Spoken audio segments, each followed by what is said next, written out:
Buenos días, muchachos. Vamos a comenzar la sesión de hoy con un comentario. Tengo bastante rato con una persona que quiere ingresar bajo el nombre de Escardo XD. Yo no sé, Ricardo. ok, yo no acepto personas que no tengan su nombre en la sesión. En sí, maestra, es que había dicho él Maestro, que lo que pasa es que no es cuenta como que había dicho él que como que se le reinició la cuenta. Sí, Ya la pero había cambiado, puede de hecho tiene fácilmente modificar o sea, cualquier cuenta de Gmail no te lleva más de un minuto modificar el nombre. Y hemos pero lo que tenido, pasa es que él no sabe hacerlo. a esas alturas ya deberían de hacerlo. No lo voy a aceptar, muchachos. Un comentario.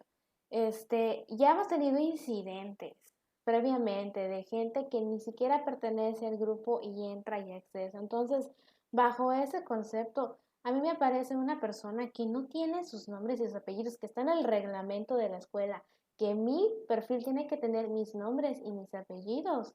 Yo no acepto dentro de la sesión a esa persona. ¿Por qué? Porque luego suceden tragedias como las que han reportado los maestros previamente. Yo no sé si sucedió, pero sí ha pasado que entra alumnos, nada más echa relajo, nada más alborota grupos. ¿Y cómo se puede prevenir? No aceptas gente que no pertenece. En ese caso ya me dijeron quién es, pero por algo eh, está el reglamento de que tiene que tener sus nombres y sus apellidos para que podamos fácilmente reconocer quiénes están entrando a la sesión. No solo únicamente por ser estrictos, sino también por la seguridad de ustedes, porque no sabemos quién puede ser. Y muy importante, aprovechando el tema, en este caso ya sabemos quién es, pero nadie debe tener acceso a los links de Classroom más que ustedes. Si entra una persona que no pertenece al grupo, en ese caso los responsables tendría que ser alguno de ustedes que lo compartió, porque únicamente ustedes están inscritos como alumnos en el Classroom. Bien, vamos a comenzar ahora sí con nuestro tema. A ver, ya se ve la presentación, ya está. Y vamos a iniciar nuestro último tema de la sesión de pensamiento, que en este caso es tablas de verdad. Tablas de verdad, así como todos los temas que hemos estado revisando previamente en nuestras sesiones, da continuidad a lo que vimos en la sesión anterior, que es lenguaje simbólico y proposiciones. Por eso es muy importante comprender qué fueron las proposiciones, que ahorita vamos a ver por qué, las características principales y nuestro lenguaje simbólico, que también vamos a estar utilizando en las tablas de verdad. Ese tema es el último, ya es lo último, con eso cerramos la asignatura. Es muy importante que le presten atención, su va a valer 10 puntos, que es bastantito. Y vamos a verlo a lo largo de varias sesiones para que ustedes tengan la oportunidad de comprender bien cómo realizar los ejercicios, porque así como diagramas de Venn fue algo práctico, que tuvimos que estar practique y practique y practique hasta el cansancio para que puedan hacer su ADA.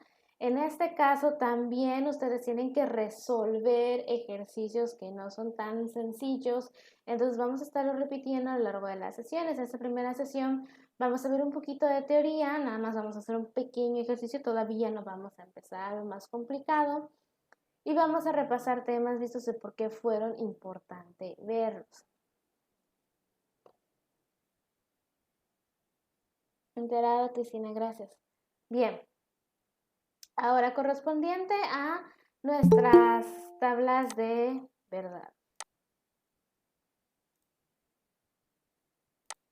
Correspondiente a nuestras tablas de verdad. En el lenguaje simbólico de la lógica se utilizan ciertas gráficas llamadas tablas de verdad, mediante las cuales es posible visualizar las combinaciones de valores de verdad que se le da a las proposiciones. Ok, ¿qué es lo que me está diciendo aquí? Que nuestras proposiciones, recordemos, tienen una característica muy importante, que es que pueden ser verdaderas o falsas, o sea, tienen dos posibilidades. Pero si yo tengo proposiciones compuestas, entonces ya no tengo únicamente dos posibilidades, tengo muchísimas más. Y las tablas de verdad me van a permitir comprender y ver esas posibilidades. ¿A qué me estoy refiriendo? Si yo digo únicamente, por ejemplo, el sol es una estrella, ahí sí es muy sencillo, yo puedo decir eso es verdad o eso es mentira. Ahí quedó. ¿Por qué? Porque solo tengo un enunciado. Pero si por el contrario yo tengo el sol es una estrella y la Tierra es un planeta, ahí yo ya tengo una proposición que es compuesta y por lo tanto tengo más combinaciones porque ambas pueden ser verdaderas o pueden ser falsas. Entonces, ¿a cuál le hago caso? Ahí es donde comienza la complejidad de discernir si mi proposición es válida o no es válida. ¿Cuándo va a ser válida y cuándo no? Primero vamos a revisar que nuestros enunciados pueden ser tautológicos, contradictorios o contingentes. Son tautológicos cuando los valores del conectivo principal resultan ser todos verdaderos. Ahorita vamos a ver qué es un conectivo principal. Son contradictorios cuando nuestros valores del conectivo principal resultan ser todos falsos. Y son contingentes cuando los valores de mi conectivo principal unos son verdaderos y otros son falsos. Ok, ¿por qué estamos viendo los valores de nuestro conectivo principal? Porque como les dije, nuestros enunciados pueden tener naturalezas diferentes. Uno puede ser falso y otro puede ser verdadero. Ambos pueden ser falsos, ambos pueden ser verdaderos. Son muchas las combinaciones. Entonces, lo que vamos a hacer en las tablas de verdad va a ser establecer un valor de verdadero o falso a nuestros conectivos. ¿Cuáles son estos conectivos? La negación, la conjunción, la disyunción, el condicional, el bicondicional. Esos son nuestros conectivos. Entonces nosotros vamos a designar un conectivo que funcione como principal y al conectivo mismo le vamos a asignar un valor que sea de verdadero o que sea de falso. Y de esta manera yo ya puedo ver dentro de toda mi proposición compuesta qué es lo que resulta como resultado, si es válido, o sea que todo sea verdadero, o si es no válido, que sería el caso de que sea contradictorio o contingente. Únicamente los enunciados que sean tautológicos van a resultar válidos. No se preocupe, está tal vez muy cargada la información, pero conforme vayamos haciendo los ejercicios, vamos a ir agarrando sentido a todo lo que se está mencionando ahorita. ¿Cómo vamos a definir cuál es nuestro conectivo principal? Que sería como que nuestro primer paso para poder realizar nuestra tabla de verdad. Nuestro conectivo principal siempre se va a localizar fuera de cualquier paréntesis, corchetes o llaves. Recordemos que dentro de nuestras preposiciones tenemos la posibilidad de agrupar nuestras preposiciones o nuestras letras a través de estos símbolos para poder dar claridad a lo que se está diciendo y lo que se está representando. Aquí les pongo el ejemplo de una proposición. Aquí les pongo el ejemplo de una proposición donde vemos una conjunción, un condicional y una negación. Y vemos que en este caso pues no tenemos ningún conectivo que se encuentre fuera del paréntesis como dice aquí, pero sí podemos identificar un conectivo principal. En este caso, que es nuestra excepción, por eso se lo estoy poniendo aquí, vamos a irnos por el conectivo que sea más independiente. ¿Qué significa que será más independiente? El que esté menos rodeado de símbolos. Entonces, si yo analizo, para empezar vamos a enfocarnos en nuestros conectivos como tal, o sea, los que de verdad unen enunciados. Y vamos a dejar un poco de lado a nuestra negación, que como tal no une enunciados. Nos vamos a enfocar en todos los demás, en los otros 5. Vemos aquí que tengo dos opciones para mi conectivo principal, una conjunción y un condicional. Mi conjunción, lo que observo aquí es que está dentro de dos símbolos diferentes, está tanto dentro del paréntesis como dentro de los corchetes, mientras que mi condicional únicamente está dentro de los corchetes. Por eso es que les escribí aquí que en el ejemplo se puede observar que nuestro conectivo principal es el condicional. Nuestro conectivo principal, repito, siempre va a ser aquel que sea más independiente o bien que esté totalmente fuera de cualquier símbolo, llámese paréntesis, corchetes o llaves.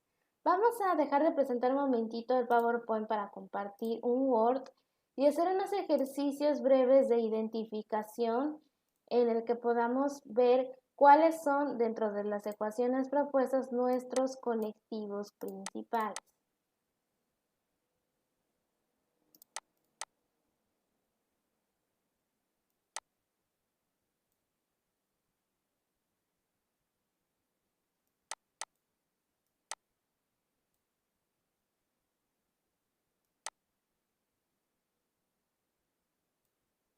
Bien, vemos aquí conectivos principales, identifica los conectivos principales en cada una de las siguientes ecuaciones.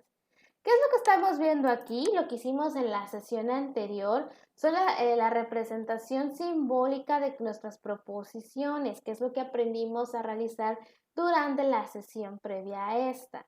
Entonces, aquí tengo mi primer ejemplo de proposición y vemos que tengo tres conectivos diferentes. Tengo un condicional, una conjunción y otro condicional. Para identificar cuál va a ser mi conectivo principal de estos tres, yo tengo que identificar cuál es el más independiente, o sea, cuál es el que se encuentra totalmente fuera de cualquier símbolo. Y lo que observo aquí es que mi primer condicional está tanto dentro de paréntesis como dentro de los corchetes. Mi conjunción ya no está dentro de paréntesis, pero sí está dentro de los corchetes. Y mi segundo condicional está sin nada alrededor, totalmente afuera tanto de paréntesis como de corchetes. Por lo tanto, en este caso lo que yo observo es que mi conectivo principal sería entonces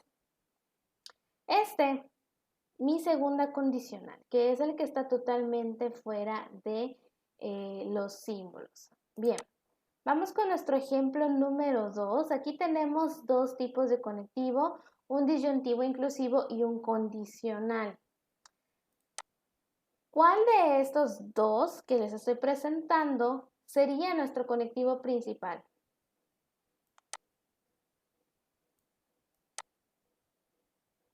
El de condicional. Muy bien. En este caso sería nuestro, se me acuerdan dos cosas. Sería nuestro condicional, como menciona Luis, porque nuestro disyuntivo se encuentra dentro de paréntesis, mientras que el condicional no está dentro de ningún otro símbolo, es más independiente. Excelente. Vamos con el siguiente ejemplo. Este es más largo, pero no por eso tiene que ser más difícil. Tenemos un condicional, una conjunción y otros tres condicionales. Este condicional vemos que está rodeado de paréntesis y de corchetes. Mi conjunción está rodeado de corchetes. Mi condicional de paréntesis y de corchetes, tengo aquí uno que no está rodeado de nada y tengo ese que está rodeado de paréntesis. ¿Cuál de todos estos conectivos sería nuestro conectivo principal?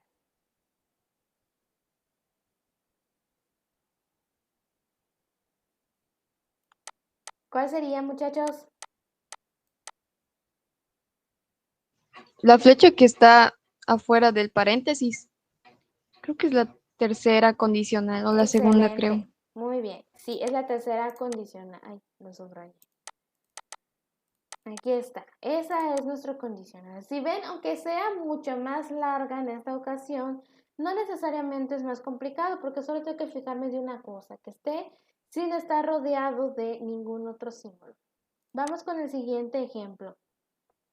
Tenemos otra disyunción inclusiva, una conjunción, negación, condicional y otra negación. De todos estos símbolos, ¿cuál sería nuestro conectivo principal?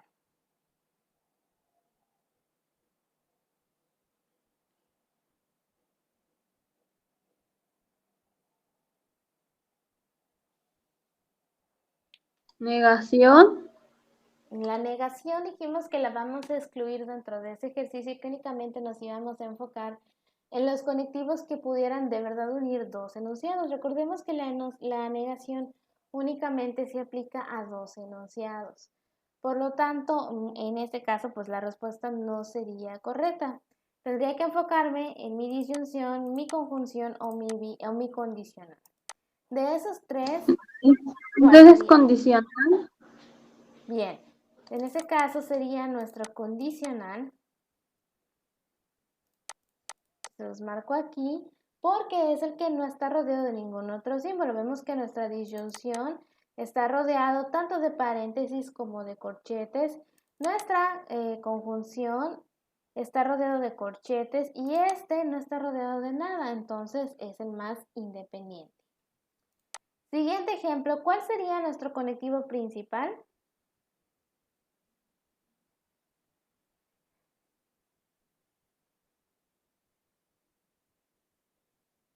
¿Cuál sería? A ver, Carla,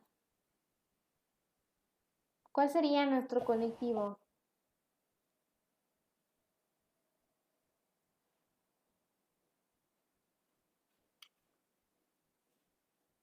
Adriel.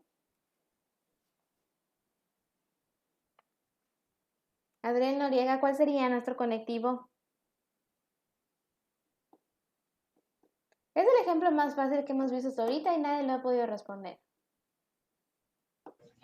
La conjunción, maestra. Muy bien. Si ya dijimos que estamos excluyendo nuestra negación, pues únicamente tenemos un conectivo y ese va a ser el principal. No hay más que pensarle. Siguiente ejemplo. Tenemos aquí 1, 2, 3 conectivos. ¿Cuál de estos 3 va a ser nuestro conectivo principal? La condicional. Muy bien. ¿Cuál condicional? Tenemos 2. La que está fuera del... Bien. Excelente. Y finalmente aquí, este es el ejemplo más sencillo. Solo hay un conectivo, no hay negación. Entonces ese es nuestro conectivo principal. Bien, con eso concluimos los ejercicios de identificación de conectivos principales. Un paso importantísimo para poder comprender si nuestra proposición va a ser válida o no cuando hagamos nuestras tablas de verdad. Pasemos a lo siguiente, la importantísima propiedad de verdadero y falso. Cuando comenzamos a ver proposiciones e incluso desde juicios, dijimos que su principal propiedad era que podían ser verdaderos o podían ser falsos. Si mi enunciado no tiene esa capacidad, ya no estoy hablando de una proposición. No es lo mismo decir Sócrates era un filósofo donde estoy afirmando algo y por lo tanto puede ser verdadero o falso, o preguntarme Sócrates fue un filósofo, ahí no estoy afirmando ni tampoco estoy negando, entonces no puedo tener esta propiedad de verdadero o falso. Por esta propiedad y por el hecho de que hay proposiciones compuestas, o sea, con más de un enunciado, es que podemos observar varias combinaciones que pueden surgir a raíz de estas propiedades. ¿Qué es lo que vamos a ver a continuación? Son las tablas de verdad de cada uno de nuestros conectivos revisados. O sea, van a ser ahora sí que nuestras fórmulas o nuestras chafas o como le quieran llamar, que nos van a servir para hacer los ejercicios posteriormente. Esta es nuestra base y una de dos, o lo apuntan o lo memorizan, porque lo van a estar utilizando una y otra vez durante los ejercicios de verdad. Comenzamos con el conectivo de la negación. ¿Cómo se realiza su tabla de verdad? Al negar una proposición, esto consiste en decir que es falsa. Pero no necesariamente porque estoy negando, mi proposición va a ser verdadera o falsa. Si negamos una proposición, siendo esta proposición verdadera, obtenemos una proposición falsa. Ejemplo, si yo digo, no es cierto que el oro sea un metal, ahí estoy negando que el oro es un metal, lo cual es falso. En cambio, si negamos una proposición, siendo esta proposición falsa, vamos a obtener una proposición que sea verdadera. ¿Cómo sería un ejemplo de eso? Si yo digo, no es verdad que un gato sea un pez. ¿Ok? Es verdad, los gatos no son peces, entonces tengo una proposición verdadera. Por lo tanto, la tabla de verdad simplemente queda así. Si mi proposición es verdadera, mi negación es verdadera. Si mi proposición es falsa, mi negación también. La tabla de verdad de la conjunción. Una conjunción, acuérdense que estamos hablando ahorita de conectivos. Una conjunción es verdadera solo si ambos enunciados son verdaderos. Y va a ser falsa cuando al menos uno de los enunciados es falso o cuando ambos son falsos. Aquí tenemos su tabla de verdad. Vemos en la primera columna, P es la primera preposición, luego tenemos nuestro conectivo de conjunción y luego Q es nuestra segunda preposición. Recordemos que las letras P, Q, R, S, T, U y así sucesivamente es lo que nos van a representar nuestras proposiciones.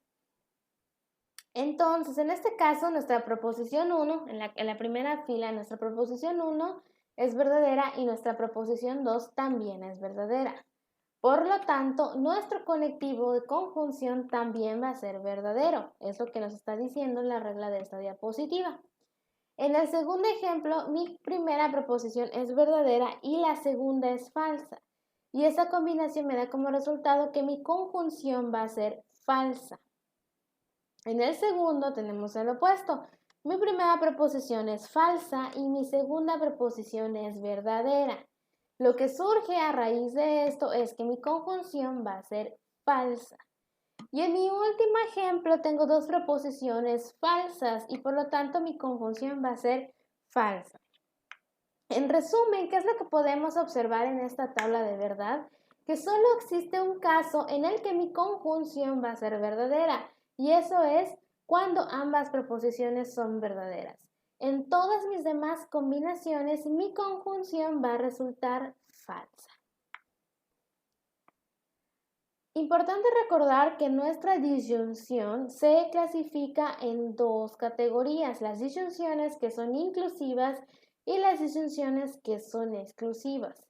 Si estamos hablando de una disyunción inclusiva, vamos a recordar que es aquella que solo tiene una O entre los enunciados. Si estamos hablando de este caso, la regla sería la siguiente. Si al menos uno de los enunciados simples es verdadero, la proposición resultará verdadero. En el caso de que ambos sean falsos, la proposición va a ser falsa. Y vemos nuestra correspondiente tabla de verdad. ¿Qué es lo que observamos aquí? Nuevamente, proposición, conjunción, en conectivo, proposición. En la primera fila tenemos dos proposiciones verdaderas. Mi resultado va a ser verdadero. ¿Por qué? Mi regla dice si al menos uno. No pasa nada si son los dos verdaderos. Entonces, continúa siendo verdadero. En los siguientes dos ejemplos vemos la combinación verdadero-falso. Uno es verdadero-falso y otro es falso-verdadero. Por lo tanto, siguen siendo verdaderos mis conectivos. Y en el último ejemplo vemos que ambos enunciados son falsos. Por lo tanto, mi conectivo fue falso. En resumen, en la disyunción inclusiva solo va a existir un caso donde mi conectivo es falso. Y ese caso va a ser cuando ambos enunciados sean falsos.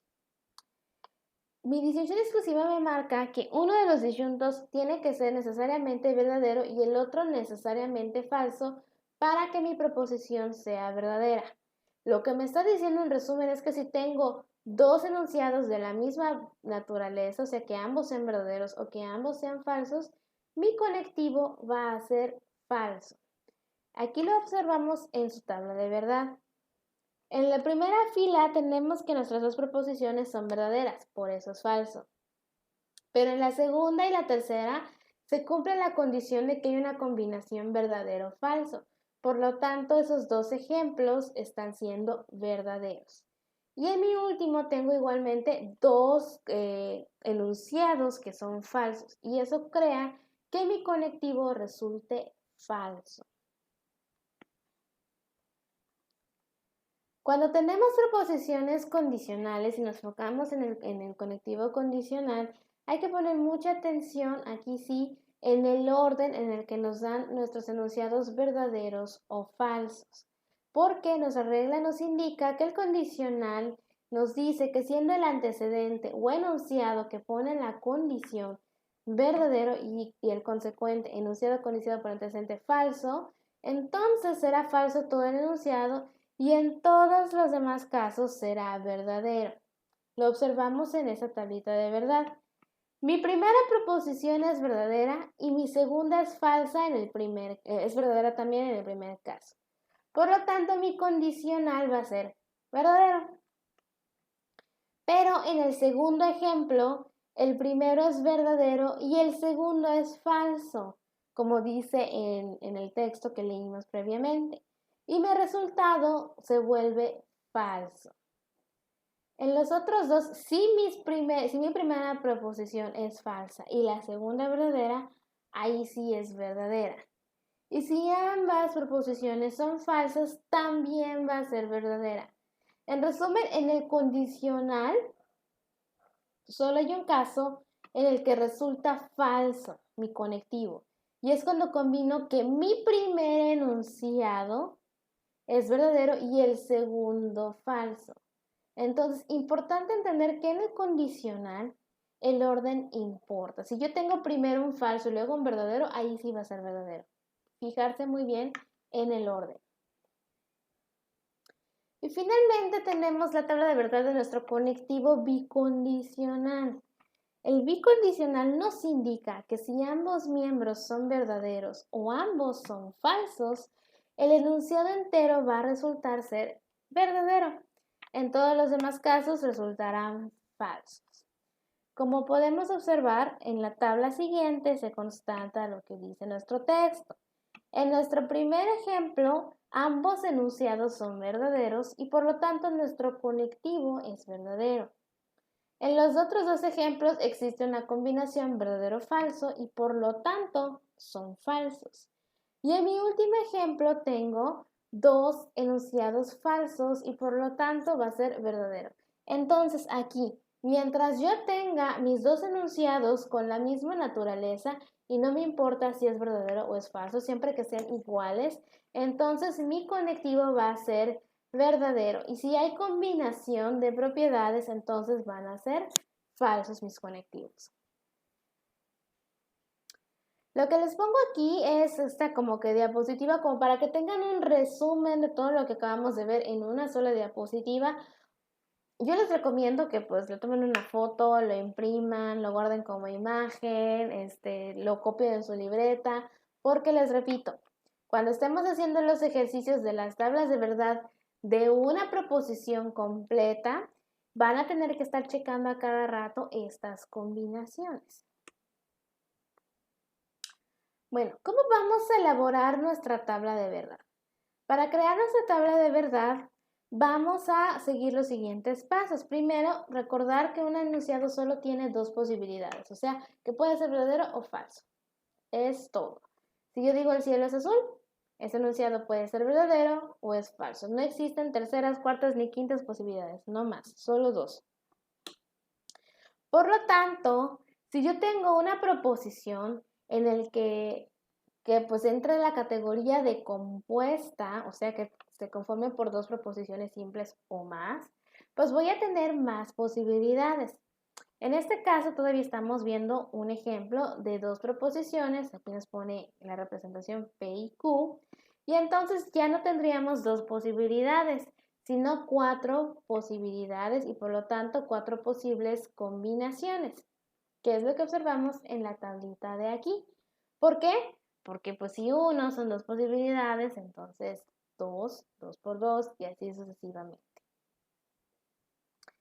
Lo que observamos en el ejemplo anterior es que solo tenemos dos preposiciones del lado derecho y que esas mismas se encuentran anotadas en el lado izquierdo. ¿Por qué? Para poder combinarlas.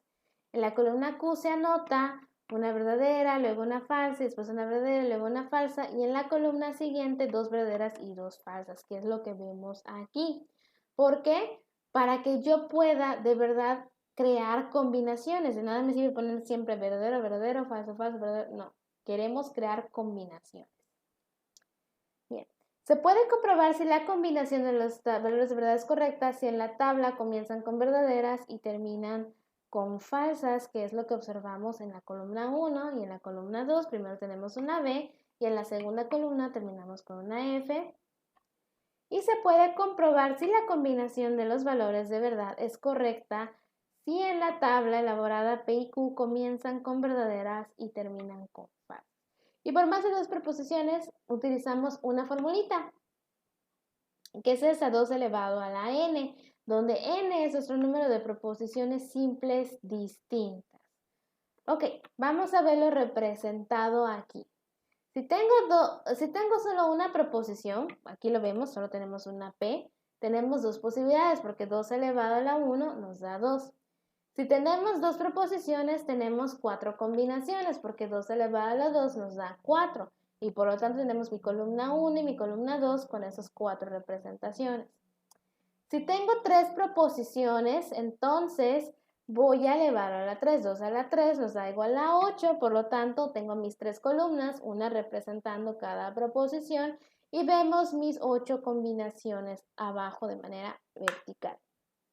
Y finalmente vamos a llegar a trabajar hasta los 4 enunciados o 4 proposiciones, entonces elevo 2 al 4 y nos da 16 combinaciones. Y aquí pues de plano se los diferí en dos tablitas diferentes para que se pueda apreciar. En resumen, ¿cuáles son nuestros pasos para elaborar nuestra tabla de verdad?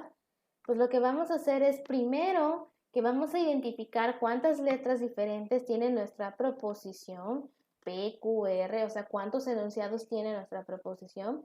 Vamos a aplicar nuestra formulita para ver cuántas B's y cuántas F's vamos a apuntar en nuestra tabla. Vamos a trazar nuestra línea horizontal en la cual anotaremos nuestra proposición con sus respectivos símbolos, P, Q, R, etc. Y tienen que estar en el mismo orden que me muestra mi proposición. Y debajo de cada una de estas letras, o sea, de mis proposiciones, es donde ponemos los verdaderos y falsos. Nuestro último paso es escribir 2 veces B y 2 veces F, si la tabla tiene 8 renglones, por ejemplo, y en los renglones y en las F's en las otras columnas. Bien, vamos a ver más, con más claridad, cuál es el orden más apropiado para poner las B's y las F's y que de verdad todas las proposiciones se puedan combinar con sus respectivas posibilidades cuando veamos en la práctica nuestra tabla de verdad, que todavía estamos un poquito en la teoría, todavía nos falta mucho por ver, entonces es para que tengan el concepto, para que yo les pueda igual compartir este material en Classroom y lo puedan estudiar, pero todo va a quedar, les prometo, con mucho más claridad en la práctica. Así como el cognitivo, pues nos quedó más claro. ¿Por qué? Porque vimos cómo identificarlo. Bien, muchachos, por hoy ya quiero concluir la sesión ahorita, tempranito, porque sé que tienen evaluación a continuación. Entonces me imagino pues que han de estar muy preocupados por accesar a la plataforma, por repasar, por poner todo en orden. Así que les estoy dando unos minutitos más para que ustedes puedan pues con calma hacer la transición de la sesión en vivo, salir, tomar su agua, ir al baño y ya comenzar con sus respectivas evaluaciones. Les recuerdo, en mi caso, ya les compartí dónde deben encontrar sus respectivas evaluaciones. Esperemos que todo salga muy bien, que puedan accesar sin ningún problema. Si no, pues notifiquen a su tutor si tienen algún problema. Esperemos que no. Pero pues, bueno. Mucho éxito, muchachos, y los que todavía tengan dudas, que no se hayan fijado en el Classroom, literalmente está la imagen en qué pestañita del curso están las evaluaciones, tanto de pensamiento como de etimologías, que de las dos les toca presentar el día de hoy, y en mi caso todas son versión múltiple, son poquitas preguntas, así que todo debe de ir excelente. Bueno, chicos, ya no les quito más tiempo. Si alguien tiene dudas o comentarios, me los pueden comentar después para que pues tengan tiempo suficiente ahorita para su evaluación. Y nos vemos en la siguiente sesión, muchachos. Que les vaya muy bien. Gracias, maestra. Gracias, maestra. Nos vemos. Hasta luego, maestro. Cuídese. Gracias, maestra. Es maestra.